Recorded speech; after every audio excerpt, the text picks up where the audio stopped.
Good morning students, welcome to all of you. हम बात कर रहे थे रेट लो की। देखो रेट लो क्या है, एक एक्सप्रेशन है किसका, किसी भी पर्टिकुलर रिएक्शन की रेट का एक्सप्रेशन है जिसे कि हम प्रैक्टिकली ही डिटरमाइन कर सकते हैं। एक छोटा सा एग्जांपल और ले लेते हैं जिससे हमारा रेट लो और अच्छे से क्लियर होगा। देखो rate low for any reaction can not be predicted theoretically by looking at the balance reaction. आपके सामने कोई बैलेंस रिएक्शन लिखी हुई है और आपसे कहा जाए इसके लिए रेट लो लिखो, तो आप उस रिएक्शन को देखकर आप डिटरमाइन नहीं कर सकते हो कि इसका रेट लो क्या होगा। उसके लिए आपको उस रिएक्शन को प्रैक्टिकली करके देखना होगा, तब आपको पता चलेगा कि रेट जो है किसी पर्टिकुलर रिएक्टेंट की कितनी कंसंट्रेशन पर डिपेंड कर रहा है और फिर उसके अकॉर्डिंग आप लिखोगे उसका रेट लो।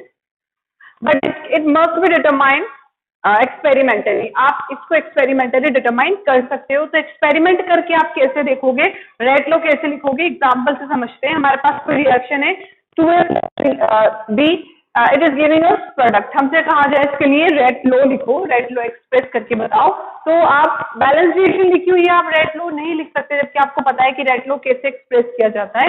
बट जब तक आप एक्सपेरिमेंट करके नहीं देखोगे कि रेट जो है वो किस पर्टिकुलर किस रिएक्टेंट की कितनी कितनी कंसंट्रेशन पर डिपेंड कर रही है, तब आप इसके लिए रेट लो लिखोगे। तो देखो आपसे कहा जाए रेट लो लिखो, तो आप ऐसे लिखोगे रेट इज इक्वल टू ए की पावर 2। ठीक है, क्योंकि आपको बैलेंस रिएक्शन में ए के साथ स्टोइचियोमेट्रिक कोएफिशिएंट 2 दिख रहा है, तो आप ऐसे लिखोगे, बी के साथ 1 दिख रहा है, आप इस तरह लिखोगे। बट ये तरीका क्या होगा, रेट लो एक्सप्रेस करने का गलत होगा, क्योंकि आप थ्योरेटिकली बैलेंस रिएक्शन को देखकर नहीं डिटरमाइन कर सकते कि उसका रेट लो क्या होगा। उसके लिए आपको एक्सपेरिमेंट करना होगा। तो एक्सपेरिमेंट हमने किया, तो हमने देखा कि जैसे हम डीपी कंसंट्रेशन को नहीं छेड़ा, हमने कंसंट्रेशन जैसे ही डबल की तो रेट ऑफ रिएक्शन इंक्रीज हुआ। कितना हो गया, डबल हो गया। तो आप कह सकते हो कि जो हमारा रेट ऑफ रिएक्शन है वो डायरेक्टली प्रोपोर्शनल है ए की कंसंट्रेशन के। समझ में आई ये चीज। फिर उसके बाद ए को हमने स्टॉप छेड़ा है, ऐसे ही रख दिया, हमने बी की कंसंट्रेशन को डबल किया, तो रेट ऑफ रिएक्शन इंक्रीज हुआ। कितना, 4 टाइम इंक्रीज हो गया। तो हम कह सकते हैं कि रेट ऑफ रिएक्शन जो है वो डायरेक्टली प्रोपोर्शनल है बी की कंसंट्रेशन के स्क्वायर के, यानी कि बी की कंसंट्रेशन आप डबल करोगे, डबल किया तो ये 4 गुना बढ़ जाएगा आपका रेट ऑफ रिएक्शन। तो अब एक्सपेरिमेंट करके आपने देख लिया, तो यहां से अब आप रेट लो एक्सप्रेस कर सकते हो। रेट लो आपका क्या होगा, आर, देखिए rate is equal to the K. आप जानते हो रेट कांस्टेंट है के, ठीक है, ए की पावर के डायरेक्टली प्रोपोर्शनल था, इस तरह लिखा आपने, और बी की जो कंसंट्रेशन था उसके ट्वाइस के डायरेक्टली प्रोपोर्शनल था, तो इस तरह आपने लिखा, तो ये आपका रेट लो होगा। तो अब हम समझ सकते हैं कि रेट लो जो है वो हम एक्सपेरिमेंटली डिटरमाइन कर सकते हैं। किसी रिएक्शन को देखकर आप उसका रेट लो नहीं लिख सकते हो। आपसे रेट लो लिखवाएगा, अगर आपसे पूछता है क्वेश्चन की इस पर्टिकुलर रिएक्शन के लिए रेट लो लिखो, तो आपको इस तरह की कंडीशंस देगा वो कि एक्सपेरिमेंट किया तो ए के साथ ये रेट में ये चेंज हुआ, बी के साथ ये चेंज हुआ। ओके, अब देखो एक चीज ध्यान में रखो, when all species involve in rate low is unity. इस रेट लो में मान लो ये स्पीसीज इन्वॉल्व है, इनकी कंसंट्रेशन यूनिटी हो गया, 1 हो गई, तो हमारा जो रेट है वो किसके इक्वल हो जाएगा, रेट कांस्टेंट के इक्वल हो जाएगा। ओके, तो ये चीज हमने यहाँ एक्सप्लेन की है। आई होप रेट लो अब अच्छे से आपका क्लियर हुआ होगा।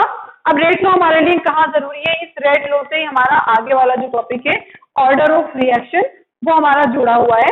ठीक है, देखो ऑर्डर ऑफ रिएक्शन क्या होता है, आपने किसी भी रिएक्शन के लिए रेट लो एक्सप्रेस किया, रेट लो लिखा, तो उस रेट लो में जो समय जो आपकी रिएक्शन की जो कंसंट्रेशन दी हुई है, उन कंसंट्रेशन की जो एक्सपोनेंट्स यानी जो पावर्स होंगी उनका समेशन क्या कहलाएगा, ऑर्डर ऑफ रिएक्शन कहलाएगा। ठीक है, जैसे आप इसमें देख सकते हो 2 है, एक रिएक्टेंट की कंसंट्रेशन की पावर 2 है और एक रिएक्टेंट की 1 है, तो 2 + 1 यानी 3, तो ये थर्ड ऑर्डर रिएक्शन हो जाएगी। तो इस तरह से ऑर्डर ऑफ रिएक्शन डिटरमाइन किया जाता है थ्रू द रेट लो। इसे आप नोट डाउन करो, फिर आगे बढ़ते हैं।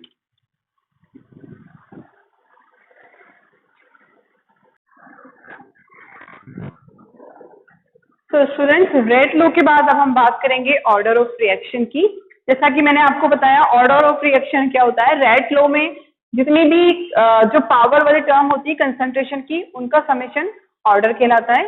देखो the sum of power of concentration of the reactant in the rate law expression is called order of reaction. जैसे कि एग्जाम्पल आपको दिया, किसी पर्टिकुलर रिएक्शन का रेट लो लिखा हुआ है, rate is equal to the K, A की पावर एक्स और बी की पावर बी है, तो ये जो कंसंट्रेशन जो रिएक्टेंट की कंसंट्रेशन की जो पावर है उनका समेशन ही आपका ऑर्डर कहलाता है। तो ऑर्डर हो जाएगा इसका X plus Y. Order of reaction indicate to what extent the concentration of reactant affect the rate of reaction. Order of reaction क्या इंडिकेट करता है कि कितने हद तक, कितने एक्सटेंट तक किसी पर्टिकुलर रिएक्टेंट की जो कंसंट्रेशन है वो अफेक्ट करती है रेट ऑफ रिएक्शन को। और order can be in the form of integer, even in the form of fraction, और it can even be zero. Order कितनी भी हो सकती है, नेगेटिव में भी हो सकती है, पॉजिटिव वैल्यू भी हो सकती है, फ्रैक्शन में भी हो सकती है, इवन जीरो भी हो सकता है। ऑर्डर का वैल्यू डिपेंड करता है कि किस पर्टिकुलर कंसंट्रेशन की कितनी पावर पर डिपेंड करती है हमारी रेट ऑफ रिएक्शन। तो देखो जैसे यहाँ पर रेट लो लिखा हुआ है किसी रिएक्शन का, ए की तो 3/2 के डायरेक्टली प्रोपोर्शनल है और बी की -1 पावर प्रोपोर्शनल है। तो इन दोनों पावर्स का समेशन किया आपने ऑर्डर कैलकुलेट करने के लिए, 3/2 प्लस -1 हो जाएगा, तो हमारे पास हाफ निकल कर आता है। तो हम कह सकते हैं कि it is a half order reaction. इस तरह से ऑर्डर कैलकुलेट किया जाता है। आपके जो सिलेबस में है वो zero order reaction, first order reaction और सेकंड ऑर्डर रिएक्शन, उससे रिलेटेड डेरिवेशंस है, उनकी कैलकुलेशंस है, वो आपको सीखनी है। अभी हमें ऑर्डर पता चला कि एक्चुअल में ऑर्डर क्या होता है, कैसे कैलकुलेट किया जाता है। देखो जीरो ऑर्डर, अगर किसी रिएक्शन का ऑर्डर जीरो आता है तो उसका मतलब है कि उस रिएक्शन के लिए जो रेट है वो रिएक्टेंट की कंसंट्रेशन पर इंडिपेंडेंट है, उस पर डिपेंड नहीं कर रही है। आगे बढ़ेंगे हम।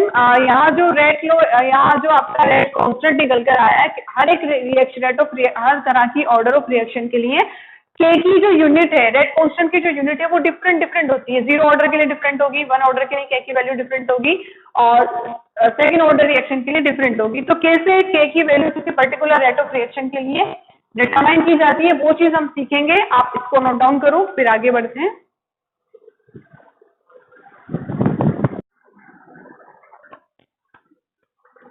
ऑर्डर ऑफ रिएक्शन को समझने के बाद हम बात कर लेते हैं किसी पर्टिकुलर ऑर्डर का जो रेट कांस्टेंट है उसकी यूनिट कैसे एक्सप्रेस करेंगे। Units of rate constant for particular order of reaction. देखो आप जानते हो रेट को हम इस तरह से शो करते हैं किसी भी रेट लॉ में, rate is equal to the K and concentration, particular reactant की कंसंट्रेशन है। तो अगर आप यहाँ से के की वैल्यू निकालना चाहो तो के की वैल्यू क्या आ जाएगी, K is equal to the rate upon concentration. Okay, अब यहीं से आप यूनिट में डेराइव कर सकते हो। रेट के लिए हमने यूनिट कैलकुलेट करनी सीखी थी जब हम रेट ऑफ रिएक्शन पढ़ रहे थे। तो mall litre inverse, second inverse में हम रेट को एक्सप्रेस करते हैं। अब हम बात करेंगे कंसंट्रेशन की। तो कंसंट्रेशन मॉल लीटर इनवर्स में मोलरिटी जो है वो मॉल लीटर इनवर्स में की जाती है। और आपको नहीं पता कि कौन सी ऑर्डर की रिएक्शन है, यहाँ पर क्या पावर लगी हुई थी, आपने यहाँ पर एन पावर लगा दिया, स्मॉल एन। समझ में आई ये चीज, एन क्या है, यहाँ पर ऑर्डर ऑफ रिएक्शन है जो कि डिपेंड करता है कितनी ऑर्डर की रिएक्शन थी। तो यहाँ से हमारे के की वैल्यू डिटरमाइन होती है, small litre inverse 1 minus N, ऊपर जाएगा माइनस एन हो जाएगा, सेकंड इनवर्स आपने बाहर लगा दिया। तो इस तरह आप किसी पर्टिकुलर ऑर्डर ऑफ रिएक्शन के लिए रेट कांस्टेंट डिटरमाइन कर सकते हो बाय यूजिंग दिस फॉर्मूला। कैसे डिराइव हुआ ये भी हमने देखा। यहाँ एन की वैल्यू आप रख दोगे, एन ऑर्डर ऑफ रिएक्शन है। जैसे कि फर्स्ट ऑर्डर रिएक्शन आपको दी, इसके लिए के की यूनिट बताओ, तो एन की जगह क्या लिख दोगे, 1 लिख दोगे, तो 1 माइनस 1 यानी कि 0 हो गया। तो के की यूनिट क्या आ जाएगी, ये पूरी वैल्यू 0 हो जाएगी। के की यूनिट सेकंड इनवर्स होगी फर्स्ट ऑर्डर रिएक्शन के लिए। सेकंड ऑर्डर रिएक्शन के लिए यहाँ पर 1 माइनस 2 हो जाएगा, तो -1 हो गया, यानी small inverse litre and second inverse.